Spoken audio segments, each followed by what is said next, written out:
number one most deadly spider in the world, according to this list and lots of other lists that I looked at, is the Brazilian wandering spider. Oh, Brazil, you enter the Scared All the Time podcast feed yet again. Is there nothing you won't harbor in that fucking country? This one is a beast. I think I would also have a huge carnival every year just to celebrate living another fucking year through whatever Brazilian creatures haven't killed me that year. Because we had, was it piranhas were in Brazil, I think, during Eaten Alive? Piranhas, I think, yeah, but piranhas are overrated as far as Eaten Alive goes. Yes, but if you just look at like, hey, let me look on the side of the box that is Brazil. What terrifying ingredients are in here? And it's like they have the giant snakes. Yep. They have the piranhas. They have the deadliest spider. Yes. They have probably more that I'm not thinking of.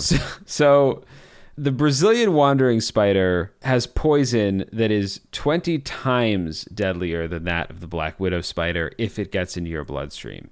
That basically makes it as potent as some of the most dangerous snake species on Earth.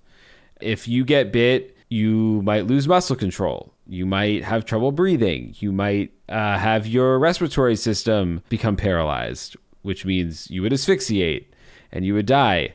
It's a bad bite. And there is one other major side effect to the bite that is some really good Scared All the Time content. You turn into a spider after 7 days, unless you can give that bite to someone else. No. If you are male and you are bit by the Brazilian wandering spider, you will get an up to 4 or 5 hour long erection that is painful. Wait a minute, what? Yes. I don't like that. That's insane. Yeah. And here's a better question. Jesus Christ, my brain is scrambled from that knowledge. But what I was about to say is this going to lead into some weird, like, You know how inventions and stuff are always like by accident? Where like, is this how Viagra was made? Was it like, oh, we have this Brazilian... Bob Dole was in the jungle getting bit by spiders. Yeah, like, because you can have your Madam Web moment where it was like, my mom was in the Amazon. Yeah. And instead of becoming Madam Web or whatever... She had a multi-hour erection and died. Well, not her. But, you know... I'm just saying, it's like, I was waiting for you to be like, an interesting side note about this is that's actually how they discovered the formula for Viagra is just a bunch of this spider. I assume it must have something to do with like your blood pressure or blood flow or something. Wait a second though. Before we move on, is it every time you get a boner from it? I don't think it's every time. Because that's gotta suck. You already have to go to the hospital and be like, I got a spider bite. And it was like, just please ignore this other stuff. Just help me with the spider bite. Yes, the erection is a common side effect of the spider bite, but I don't think it is every time. That's so silly. It's the craziest thing. I know, it's very funny. If the venom doesn't kill you, you can die from embarrassment. Yeah, exactly. They're like, now this happened, you said, when you saw a spider? No. No, not from when I saw a spider. I'm an arachnophobe, not an arachnophile. There you go. Please believe me. Like, what comes this whole thing? As the name suggests, these spiders are not confined to their webs in a dark corner somewhere. They like to wander and turn up in all manner of hiding places, from boots to clothes, log piles, cars, and bunches of bananas. Oh, here we go. This is the banana spider you were talking about, Ed. Oh, shit. Okay. Because they would hitch a ride across the globe with boxes of bananas. Well, now you know why all those hard-nosed 30s guys were checking the bananas for spiders. They didn't want to be walking around the grocery store with the heart on. Yeah, well, for 6 hours. Yeah, well, they are, I think, still. It's 1930s. Like, do what you want. But I'll try and find the movie, and I'll put it in the show notes. But the movie wasn't called like Banana Spiders, but it was weirdly came up a lot. Like there were spiders in the bananas. It was called Erection in Aisle 7. Erection phobia. No, I have that too.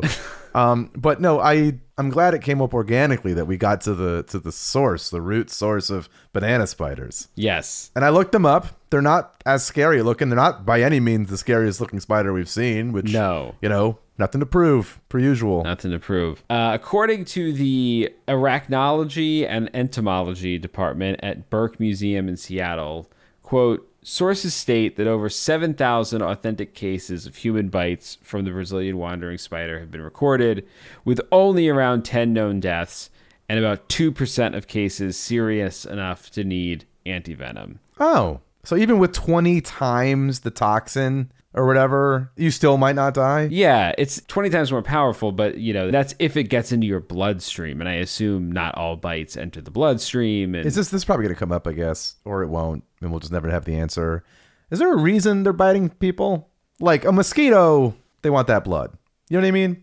What's a spider doing? Why are you biting us? It's defense. I think most spiders bite humans. I mean, they're not trying to eat a human, so the only reason they'd bite would be defense. Yeah, but I've woken up, or you've woken up, and people have woken up being like, that's a weird new bite. It must be a spider bite. And the last I checked, that's the most prone I'm going to be, man. I'm asleep. Well, if you roll over on it or something, Get out of here, spiders. Just scram already. Scram they will, Ed. Scram they will. They better. So there we go. That's the list. The world's 10 deadliest spiders, featuring, by my count, 3 spiders that have ever killed anyone. So you don't have too much to worry about from small spiders, at least. But what about big spiders? Like really big spiders? Because if you were looking up pictures along with us while we were just going through this list, yeah, you saw some nasty looking spiders. But you didn't see the biggest spider in the world. I want you to go look up the Goliath bird eater. I don't like any word they've smashed together to name this thing. If even half of it is true, we're in trouble.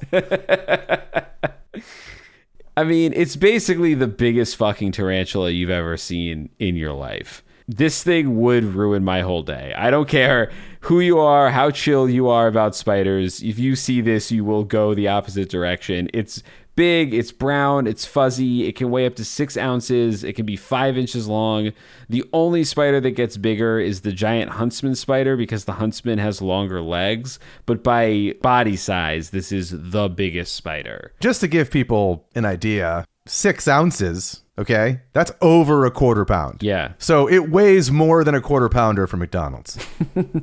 And speaking of, we're going to get to a little fact about eating these spiders in a minute. Now, just say that. I'm looking at some pictures, and I hate it. It is big enough to maybe put it on a stick, and like this is something that the gears are going to turn in someone's head in like the Amazon and be like, it's kind of big enough. There's like meat in this. Like, it's fucking huge. Yeah. We'll get to that in a second. I wish we wouldn't, but I guess it's coming. Great. Supposedly, the name of the Goliath bird eater is a bit of a misnomer, and that it doesn't actually eat birds that often. Oh, shit. But it still seems like it might eat birds sometimes, which is terrible enough. They aren't really that venomous, Goliath bird eaters, which is why they weren't on the list. They do have up to 4 centimeter long fangs that they bite with, and the bite has been compared to the feeling of having a nail driven straight through your skin. They also defend themselves with urticating hairs, which apparently, I didn't know this, are the same kinds of nettles that are used by some caterpillars and plants. They're those little stinging hairs that can get stuck in your skin, Yeah. you know, and like in your fingers, and your eyes. I hate that. I hate that it's got 2 things. 2 things I hate are on it. It's got 2 things. And for people who use imperial measurement, 4 centimeters, over 1.5 inches, the fangs. Yeah. In addition to these defense mechanisms, they are big and they are common. And this is what I was saying earlier, Ed. It's actually considered part of the local cuisine in northeastern South America. And the way they prepare this thing is they singe off all the urticating hairs and then they wrap it and roast it in banana leaves. Ugh. The flavor is described as shrimp-like. Well, I mean, they look like, we mentioned earlier, they have very crustacean-y.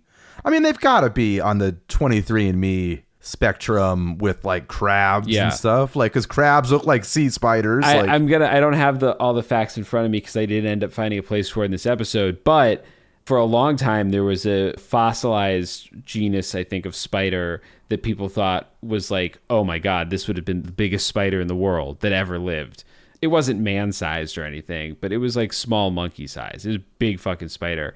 But then it ended up being reclassified as some sort of like underwater cousin of a spider. So yes, very similar. Where was I? I was in Not Just My Nightmares. This was a real place. I think it was like the Harvard. New Jersey. No, it was like the Harvard something museum of natural history. It was some like history museum in Harvard. And there was like a sea spiders, like there was an exhibit that I just head down walked through that was like spiders and sea fucking things or whatever.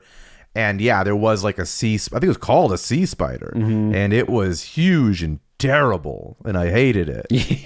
Yeah. Because it wasn't like, oh, it's a crab. It was like, nope, that's a spider that they've replaced its outside with like 1920s diver suit looking material. Yeah, they are bizarre looking, the sea spiders and stuff. But I bet they don't taste as good as the Goliath bird's eater. I don't know. I mean, you wrap anything in a banana leaf and see how it goes. The Goliath bird eater might not actually be the biggest spider in the world because we're going to take a turn down a cryptozoological path deep into the jungle. Since the 1850s, rumors have persisted of an absolutely massive spider living in the jungles of the Congo. This spider is called the Jaba fofi. The fullest account by Westerners appears in a cryptozoological book by George Eberhardt. Eberhardt relates the terrifying experience of an English couple traveling through a region of jungle in what is now called the Congo. R.K. Lloyd and his wife were motoring in the Belgian Congo in 1938 when they saw a large object crossing the trail in front of them. At first, they thought it was a cat or a monkey, but they soon realized it was a spider with legs nearly 3 feet long.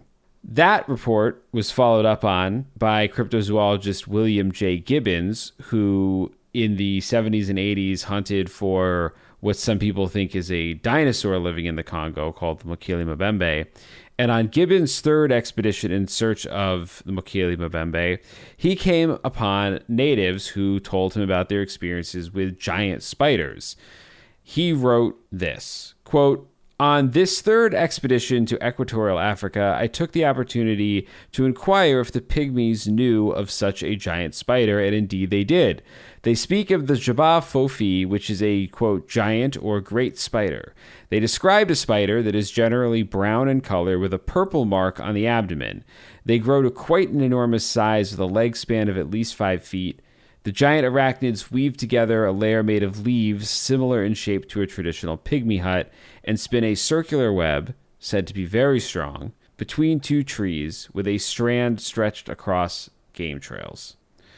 Natives also claim the Jaba Fofi eggs are a pale yellow-white and shaped like peanuts, and hatchlings are bright yellow with a purple abdomen. They become darker as they mature.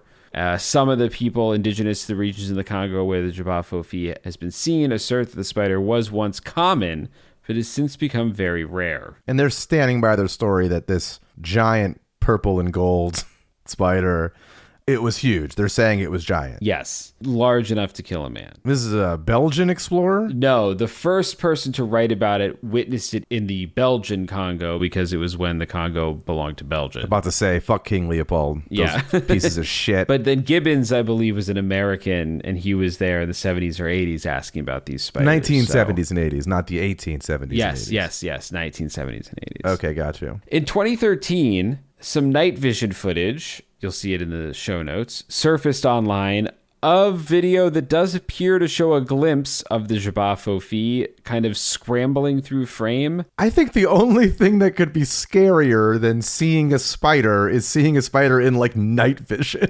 It's Yeah. gonna have like crazy glowing eyes. And The video it's as fuzzy as any Bigfoot or Nessie video you've ever seen. It does kind of move like a spider, but I mean, these days it's so easy to fake video and stuff. I don't know. 2013, I don't know if I really trust it.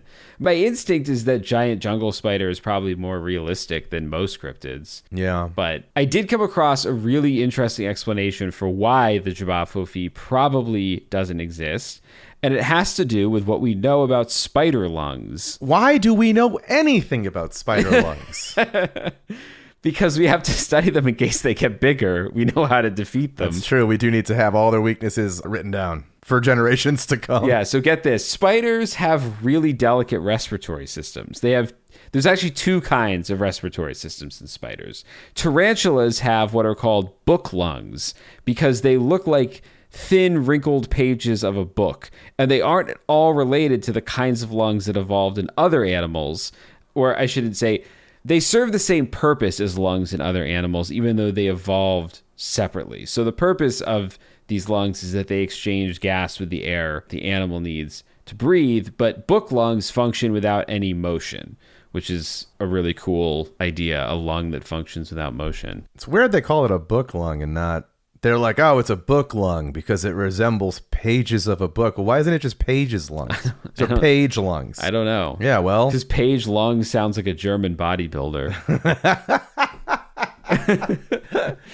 Other spiders who don't have book lungs breathe through tubes positioned in their sort of like their back end near their butt. And these long tubes have small holes along the belly, and air absorbs in and out through the skin along those what are called tracheal tubes. And so anyway, I bring this all up because as far as scientists are able to understand, neither book lungs nor tracheal tubes could sustain a spider much larger than a bird eater. So the literal exchange of oxygen would suggest that these animals could not exist at this size. Or they would need like the puffy bag fills, bag collapses, Yes. human-style lungs, or, per the design of an alien, facehugger lungs. Yes.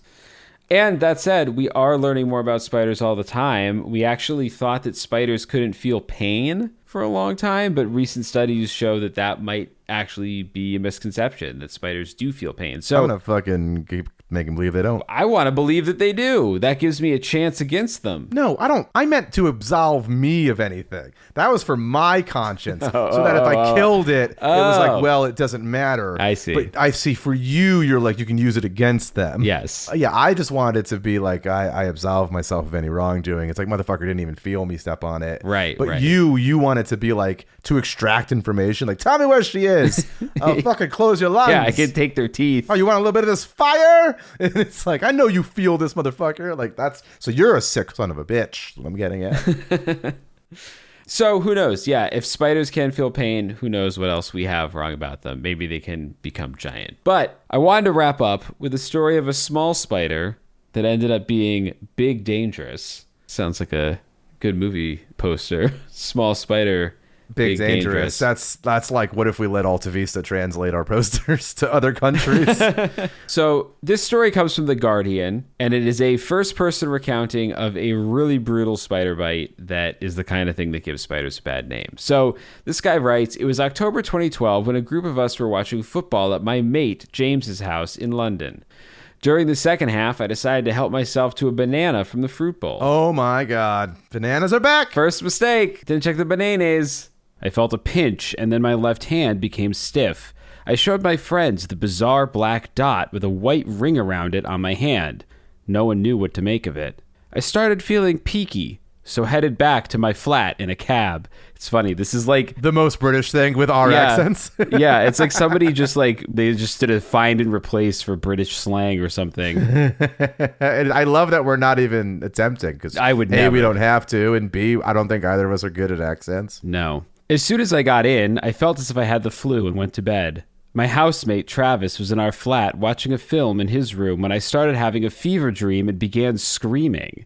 He heard me through the wall, but assumed I'd stop soon. Oh, that's very me as a roommate. That's very like, Yeah. I think there's a couple stories of people like who were whatever, and I would just text them like, you good? Yeah. That is not... If I heard 7 gunshots and my roommate saying like, a man's in my room and I'm being shot at, and I could, through every version of that, know exactly what's going on, I still would just text like, you good?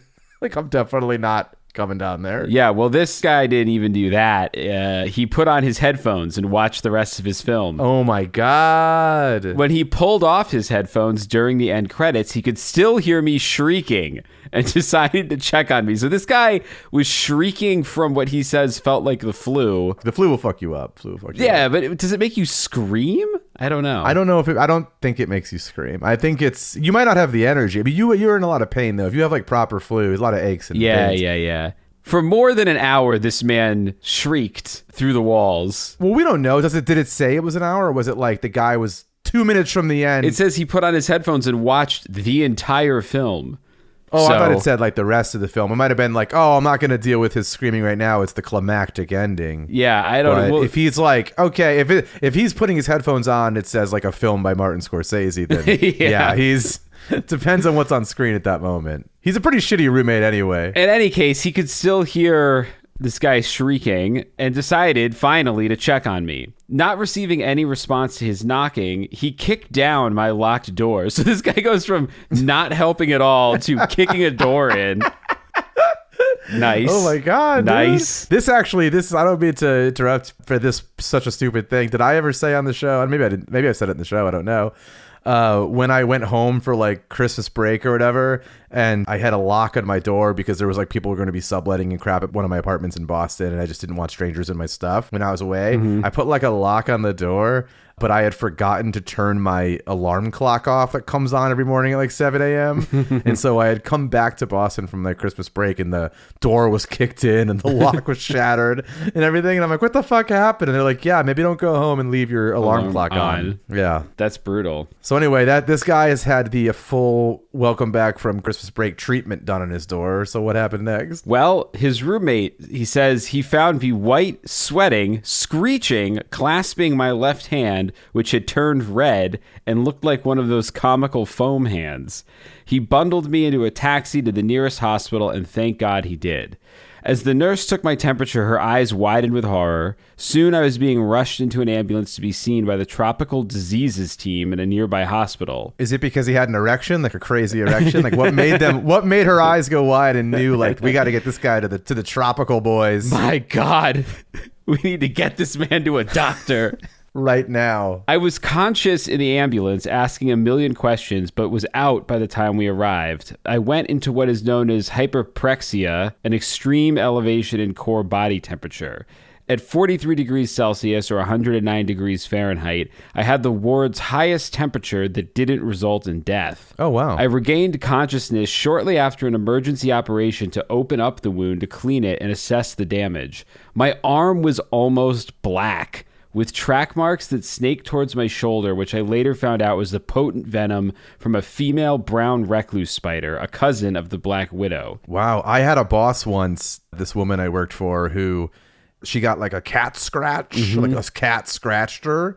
And not what this guy's describing, but her veins like turned black. And you can like follow where whatever she got from that scratch, like you can follow directly where it was like going into her body. Yeah. And she did say one of my favorite things about an animal. She was like, man, if that cat was a person, it would be in prison. She's like, it was such a mean cat. I'm imagining it with like an eye patch and a scar on its face. Yes. It's like, oh, you want some of these poison claws? I think when that happens from a cat scratch, I think it's bacteria that gets in the wound. Oh, I'm sure it was something that was like on the claws or whatever. Yeah. So either way, it's a bad cat. It's probably dipping its claws. Although now I'm wondering, can you imagine if there were venomous cats? That would be brutal. If there was ever a year for them, I mean, it's coming. I don't know. Every year, shit's getting worse. So. Yeah. I was pumped with every kind of antibiotic and drip, as initially they didn't know it was a spider bite. The telltale black spot with a white ring had been removed during the emergency wound cleaning session. I had both a dermonecrotic and systemic reaction, meaning not only that the venom killed off skin and tissue, but also my organs started to shut down as my blood thickened, which is rare and can be fatal. The doctors had to constantly put me under to open the back of my hand to cut away the flesh, trying to stop the venom and necrosis spreading further.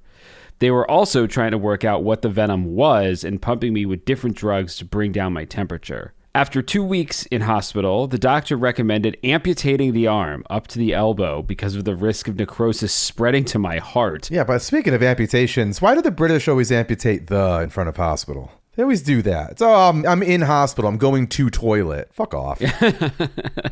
Anyway. So he's getting shit amputated. Well, they recommend amputating the arm to the elbow because of the risk of necrosis spreading to my heart. And he says, I was adamant I'd rather have died.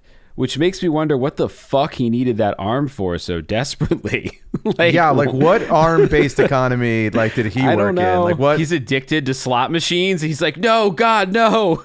Don't take my arm. You got two arms. Well, that's true. I'm trying to think of something that it would have to be like a dominant arm. But wait, here we go. Here he says, now with a clear head, I can imagine a life without one arm that would be preferable to dying. I was tired, confused, and on a lot of morphine. You know what? It's England, dude. Fucking, they love soccer. They don't even care. They don't even need your arms for anything important. No, and I would like to point out, the drummer of Def Leppard famously lost his arm in a car accident. One arm. And was a one-arm drummer, and I'm sure had a great life. Yeah, nobody wants to pour any sugar on this guy. Yeah. So I don't know what this guy is so upset about. I had to undergo 4 operations in 4 weeks. The doctor said that after these grueling procedures, my body had started to combat the necrosis, which meant I didn't have to lose the arm after all. I breathed a sigh of relief. I had cheated death. It sounds like he cheated death 6 times. He had the highest temperature in the history of mankind. He had thick blood, hot head, huge hand. Probably a 5-hour erection. Yeah. And so he cheated death 6 or 7 times. The 5-hour erection is only from banana spiders and blue chew. Technically, this is a banana spider. It was in a banana pile. Well, it was, but it's not scientifically and accurately a banana spider. It just happens to be a recluse spider that was hiding in bananas. Doing its best to basically pin this on a banana spider. This is a frame job. This is a fucking frame job, dude. Yeah.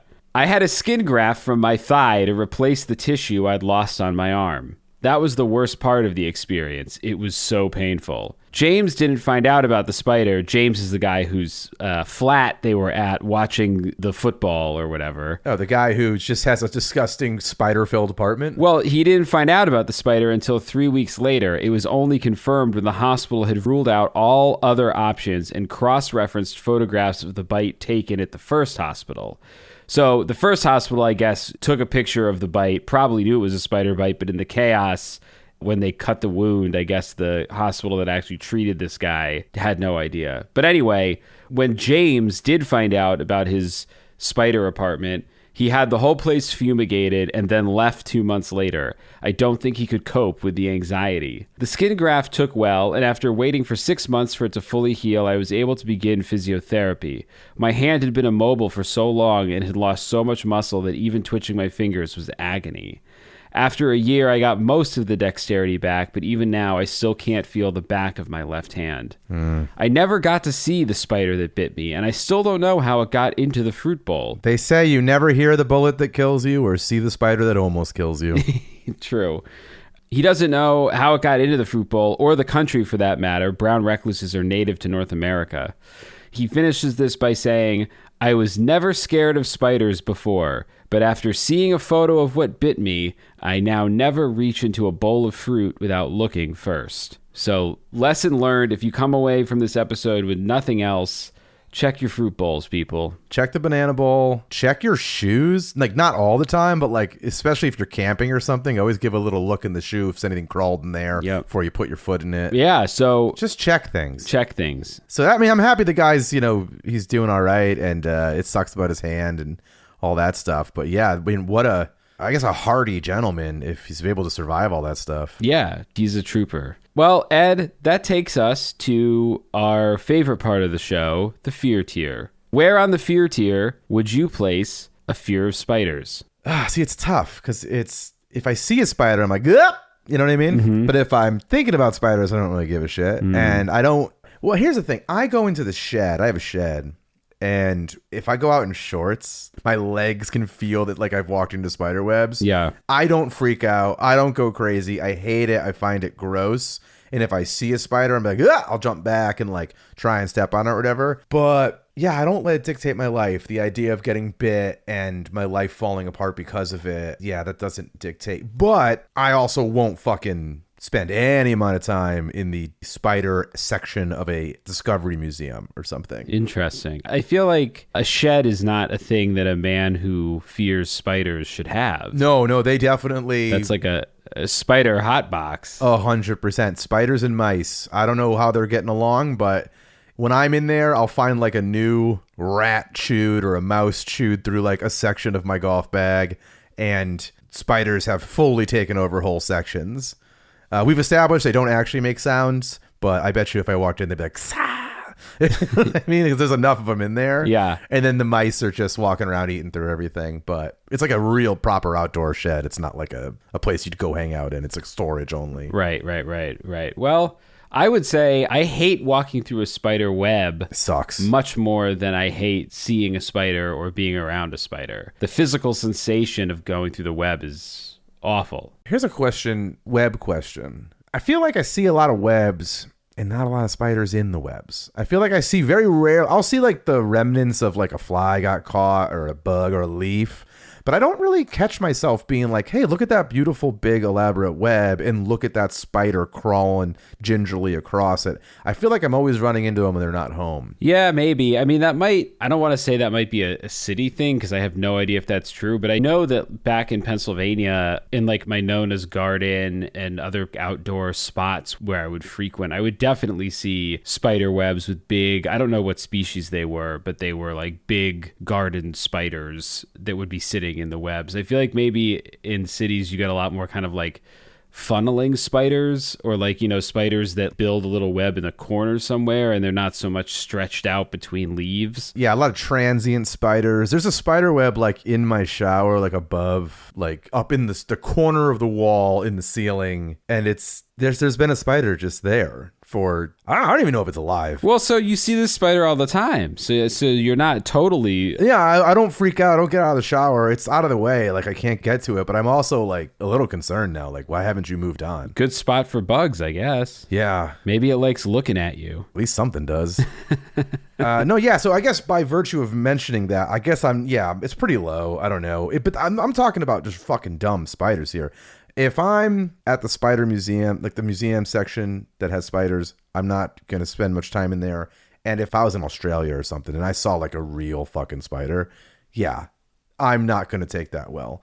So I guess I'm very comfortable with the spiders that I'm comfortable with, but I'm not comfortable with spiders I'm not comfortable with. I wouldn't put it at the very bottom for me, but it's just a couple of rungs up, I think, because I don't really... Yeah. I guess I'm a little skeeved out that apparently a black recluse or a brown recluse can do this to your arm and stuff, but... It did it to your cat. Yeah, no, that's true. That's true. I would not have wanted his wound at all, so I'm not sure... I don't even know what I'm not sure of. I just don't want that to happen to me. You mentioned it earlier in the episode, but I do put it like it's akin to, or I put it around the same spot or even a little lower than like wasps. Yes. And hornets and bees, in the sense that I would be livid if I'm stung or bit by those things, but I wouldn't be afraid of being stung or bit by those things. Yeah, you know what it is for me? The reason that I think I don't like wasps and whatever, like bees and stuff even more, because they're not necessarily aggressive, but I hate the way that if they decide that you're a target or like that they're interested in like the sugar that's on your lips or something after you drink lemonade or whatever,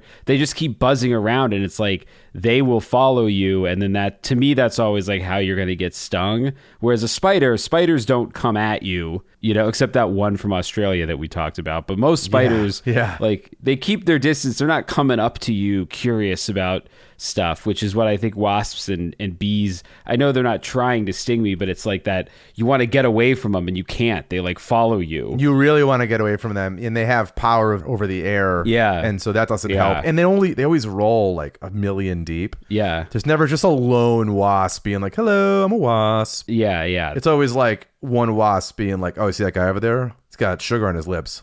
And then another wasp, of the 8 wasps being like, hold my beer. And then he comes and bothers you. Yeah. So yeah, I guess insect's gonna insect, arachnid gonna arachnid. I'll take a slow, less aggressive arachnid over a whooshing fast, aggressive bee or like wasp. Any day. All right, with that does it for us on this episode. I'm Chris Cullari. And I'm Ed Voccola. And the show is Scared All the Time. We'll see you next week. Of course they know it's Scared All the Time. Scared All the Time is co-produced by Chris Cullari and Ed Voccola. Written by Chris Cullari. Edited by Ed Voccola. Additional support and Keeper of Sanity is Tess Feifel. Our theme song is the track Scared by Perpetual Stew. And Mr. Disclaimer is... And just a reminder, you can now support the podcast on Supercast and get all kinds of cool shit in return. Depending on the tier you choose, we'll be offering everything from ad-free episodes to producer credits, exclusive access, and exclusive merch. So go sign up for our Supercast at scaredallthetimepodcast.com. Don't worry, all scaredy cats welcome. No part of this show can be reproduced anywhere without permission. Copyright Astonishing Legends Productions. Good night. We are in this together. Together. You just realized your business needed to hire someone yesterday. How can you find amazing candidates fast? Easy. Just use Indeed. Stop struggling to get your job post seen on other job sites. With Indeed sponsored jobs, your post jumps to the top of the page for your relevant candidates, so you can reach the people you want faster. According to Indeed data, sponsored jobs posted directly on Indeed have 45% more applications than non-sponsored jobs. Don't wait any longer. Speed up your hiring right now with Indeed. And listeners of this show will get a $75 sponsored job credit to get your jobs more visibility at Indeed.com/kidsandfamily. Just go to Indeed.com/kidsandfamily right now and support our show by saying you heard about Indeed on this podcast. Terms and conditions apply. Hiring? Indeed is all you need. You just realized your business needed to hire someone yesterday. How can you find amazing candidates fast? Easy. Just use Indeed. Stop struggling to get your job post seen on other job sites. With Indeed sponsored jobs, your post jumps to the top of the page for your relevant candidates, so you can reach the people you want faster. According to Indeed data, sponsored jobs posted directly on Indeed have 45% more applications than non-sponsored jobs. Don't wait any longer. Speed up your hiring right now with Indeed. And listeners of this show will get a $75 sponsored job credit to get your jobs more visibility at Indeed.com/kidsandfamily. Just go to Indeed.com/kidsandfamily right now and support our show by saying you heard about Indeed on this podcast. Terms and conditions apply. Hiring? Indeed is all you need.